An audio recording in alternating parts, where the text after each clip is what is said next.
Hello to my viewers. My maths presentation today is about integration of trigonometric function. This is under calculus 2.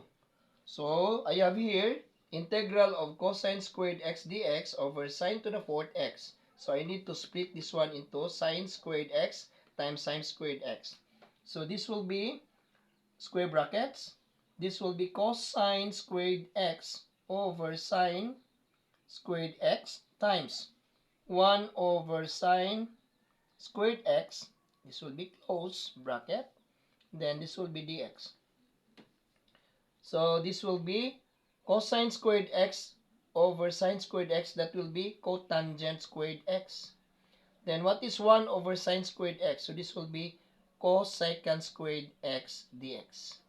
Okay, so let u will be cotangent.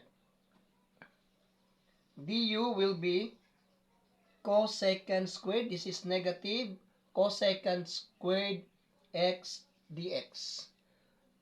So, this will be multiplied both sides by negative. So, I have now negative du is equals to positive cosecant squared x dx. Okay, take note cosine squared x dx, that will be equal to negative du.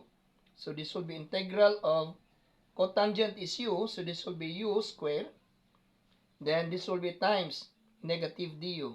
So, I can write in here integral of negative u squared du.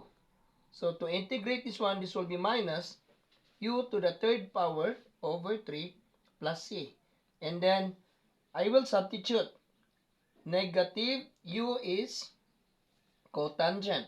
So, this will be cotangent 3x over 3, then plus c. That's all.